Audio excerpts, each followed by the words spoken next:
drinking word. I'm just gonna say House of Pearl. It's the name of her salon. It's right there in case you don't see it. And how did you name your salon? This is one of my favorites. I named it after my daughter. Hey guys, this is Wine Wednesday. I'm Candace and I'm with my friend Kristen. On Sunday, she is doing the huge opening of her salon named House of Pearl. So I'm sitting here celebrating with her. We have gone to beauty school. I met her when she was like 18 years old. I became a beauty school dropout and now she owns a salon and is running a huge team. So I have a lot of questions. I think what you're doing is amazing. And actually Sunday is, isn't it Women's Day, and it's 8 years for Team Glam Detroit. When we were in beauty school, did you ever picture owning your own salon or? Yeah, originally I wanted to just be a salon owner, and then I had an art background, so once we got in there and started learning, and I was working at a salon while we were in beauty school, I actually really enjoyed it and fell in love with the art of hair. And then I didn't want to own a salon at all. I was very against it. Really? Yes, too much overhead and too much headache, and I learned a lot from, I worked as a receptionist, I worked as a hairstylist, and I understood both views of, you know, the cost of doing business, the stress level, what you make, what you profit, and what goes out, and it just seemed like it wasn't worth it. How big is your team? We have a team of 25 hairstylists and makeup artists. Okay, and they go around, they do weddings, I mean, they do everything. They do makeup, they do hair. So what made you going from that and then wanting to get into that? I didn't want to own a hair salon, but once we built the brand, now it's been 8 years, it was the missing piece to our brand. So our clients were coming into this space, which was Beauty Collective, and it didn't mirror our service or who we are. So having the salon reflects that, and also I still do color and cuts, and I never want to really stop doing that. So. And how did you name your salon? This is one of my favorites. I named it after my daughter, but my great-grandma's name is Pearl. I didn't know that. Really? Yeah. I did not know that. So Pearl Carolina, and then it's after her daughter. And then my grandma Pearl's house was the house to be at. Everyone had lived there in the family at one point. Didn't have waiting to get a house, live at Grandma Pearl's house, card games. Whoever was having a rough time, they were at her house. At night, they were at her house. Everyone was always welcome there. Wow. So that stood out in my brain so it's too. Like full circle. Yes. Yeah. And then my brother dated a girl named Pearl. She actually designed the logo. Really? And stuff. Yeah. Okay, that's that was pretty cool. That's like fate. I think that's fate. Presley Beauty School. Oh, so yeah. Shout out to Still David looks Presley. exactly the same. I didn't even know if it was still open. Is it? Oh yeah. Okay. Well, good to know. I don't know. Exactly the same. I'm in real estate now, not that. But if you were to go back to our beauty school or any beauty school, I'm sure there are a lot of girls in beauty school right now, kind of having all these dreams. What would your best advice, starting, getting bigger? Go to a salon that has education offered. Everyone wants to do their own thing, have their own brand, which is great. But there's a cost to that ends up adding up, and you can't focus on what you're truly good at. If you're good at doing hair, that's what you need to be selling. Okay. If you're busy doing your books and laundry and restock and all that, then how do you have the time to really manicure your craft to be the best that it can be? And then you have to also pay for that education, and it's not cheap, it's very expensive. I've paid last May $1,000 to learn Hollywood waves for the 5th time. You also bring that in though, don't you? For Yes. her own stylist. Yes. So you'll pay for that and they'll teach them? Yeah, I teach, so if I go to a class or just one-on-ones with the team, they can always come to me to learn whatever hairstyle they're struggling with. Now is actually the time, December through April, is when we're educating ourselves for the upcoming bridal season. So we've just had a bunch of classes, they don't have to pay for it. If I bring someone in and they're kind of super expensive, then I'll make the girls kind of kick in to pay. But my best advice would be new hairstylists, find a salon that educates. Bianchi's, for instance, they have 5 salons. Education is always free. Six does it too. They're big for a reason. They have multiple locations for a reason. And yeah, I would just learn and absorb as much as you can from everybody around you. Nice. I like that advice. What do you look for Oh, loyalty, number one, and character, because you can teach anybody anything if they have good hands. If they know how to move their hands, if they have a good eye for what looks good and what doesn't look good. Not everybody has the same eye. Some people can't pick out, like, I don't. you know. I will fully admit that. Hey, Candace, those hair extensions are a completely different color, and who the hell cut happened. them? Oh, I can tell. That happened today. I was wearing hair extensions. She didn't like them. They were like mismatching the roots of my hair, and she's like, no. And she sat me down and just boom, boom, boom. We should probably show a picture. No, God, they're bad.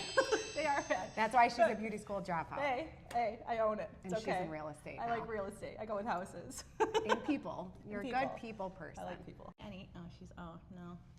Did it just fall out? I don't even care if it's on camera. Whoever glued these for her did a bad job, and it wasn't Team Glam. It wasn't her. I think we said House of Pearl a few times. We said Team Glam. Oh, okay, Team Glam. Went through really tough moments in your life, and you were still trying to build all of this. Mm-hmm. World kind of everything, life gets too tough type stuff. Like, what keeps you going? My daughter. There's no, I mean, when you have a child and you have to provide for them, and they're used to a certain type of lifestyle, and she rides horses, and that's very expensive, and that was my dream, and us as like millennial parents, I think our parents didn't really roll like that. I feel like we'd be like, we want to do this, they'd be like, we can't afford that, shut up. But this generation of parents is like, yeah, batting practice, yeah, let's go to the best, hockey expert, and like everyone's like doing this with their kids, which I don't necessarily agree with, but what keeps me going is the people, and the people, because it's a tough business. It's dealing with brides, the bridal industry, so many brides getting married, they're like, oh, this stuff is so expensive, it's so expensive, and it is. But it's expensive because it's a very special day. Right. And I can't say I'm sick that day. There's no being sick for that person unless you're in the ER. Right. And that entire day is completely blocked off from any family event, any birthday party. You have to rearrange your entire life for that person. So essentially, you want to find someone whose work is quality and you like their work, but in the same sense, these things are expensive because it's something that's you're booked off. I can't do anything except be there for you that day, and it's a year in advance. Well, it's like the most important day of their life, usually. So. Yes, and there's a lot of pressure. Do you have any like big horror stories, even like when you were first starting? Yeah, I have horror stories, but they're not really related to like a hair accident or like hair coming out bad. Any haircuts that came out bad were definitely me doing family members. Yeah. Like my dad, when we were in beauty school, he bought me. Are you yawning in our interview? No, I'm not yawning. I was laughing because I have a bunch of horror stories, and you always fixed them. So like when I was in beauty school, I sucked, and whatever, I fully admit it. But all of my friends ended up going to you. Yeah. Like I've given in my family. Yeah, she still has them to this day. But I remember when we were in beauty school, not talking about myself, but I was trying to highlight my sister's hair. I don't know if you remember this. She had a lot of hair. It was awful. Curly, right? Yeah, but I literally ruined the whole thing. And like her hair was like orange and all these horrible colors. And I literally, like halfway through, I'm just like, yeah, I'm done. Like I quit, I'm done. Like walking out. Candace is always quitting. Yes, it was not my thing. Yeah. You came in and you like saved it. I remember. And Christina was like trying so hard not to cry because she didn't want to hurt my feelings. Oh yeah. And then she was really quiet. Yes. Yeah. And then you were like boom, boom, boom, and I'm like, all right, well, we're good. Yeah. Everything turned out. No, when we were in beauty school, it was Christmas morning, and my dad, he got me my first car, but it was done. I had driven the crap out of it, and he surprised me with a lease for a Jeep Liberty, and he paid it all off in full to like boost my credit. Yeah. So I didn't have any payments. It was super cheap. We were getting ready to go to a family member's house, and he's like, "Hey, do you think you can, trim up my top of my front here?" Yeah. And I'm like, yeah, the last thing you want to do is be cutting a family member's hair on Christmas Day. So I'm like, come here. Get my scissors. And he had receding like hairline, but he liked the top like a little like longer to cover the receding. Yeah. And I went like no. this instead of holding it up. Oh, crap. And he was like, I look like Dumb and Dumber. But that's like my worst like hair accident. I mean, it wasn't, you know. That's a pretty good, yeah. Yeah. How did you go about starting Team Glam? I always did bridal hair and makeup, and I would always ask, you know, my coworkers or girlfriends that did, you know, hair and makeup, hey, can you come on this bridal party, help out? It got to the point where I was always asking them and bringing them and making them money, and then like they were never asking me to come along, or they didn't have as many jobs or whatever. Yeah. So at that point, my mom is like, or somebody out there was like, you should be taking a kickback for all these jobs that you give people. Yeah. And so then I started thinking, and then I started thinking about girls and people, and then I just started poking around and like, hey, well, do you want to do this? You're really good at that. I think that, you know, and so then I, you know, kind of came up with a game plan in my head, and then wrote it down, because when you write something down, it will be done. It's like a good manifestation tool. Yep. As if it's already done. Yeah. Write it. Yeah. Like And feel it. I was married at that time, and I sat down and I presented the idea to my now ex-husband, and he said, yeah, that sounds great. That sounds like it could be really good. And I'm like, okay. I need to take some money from our account to start it. Yeah.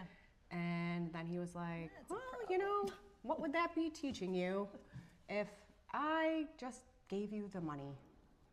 Okay. And in that moment, a fire was lit under my butt. And I don't think we need to say any more. And from that point on, it drove me out of the house. And right here, having wine. Cheers. At the House of Pearl. Yeah, but So that's where the term bet on yourself came from. Okay. Yeah. From taking that jump, because I think that there might be a lot of women in that position. Well, I talk to a lot of women who I know are in that position, especially even in real estate, and like, you know, you hear all kinds of stories, and good for you. I mean, I'm not promoting like divorce or anything, but like, God, no, it's very hard. Right. But And a lot can be worked out. Right, but a lot of people wouldn't have done that. Like, a lot of people would have been too scared. They would have been like, this is way too big of a risk. I have this consistency, whether you're happy or not, but people are used to it. They are more of like comfortable creatures, you know? So,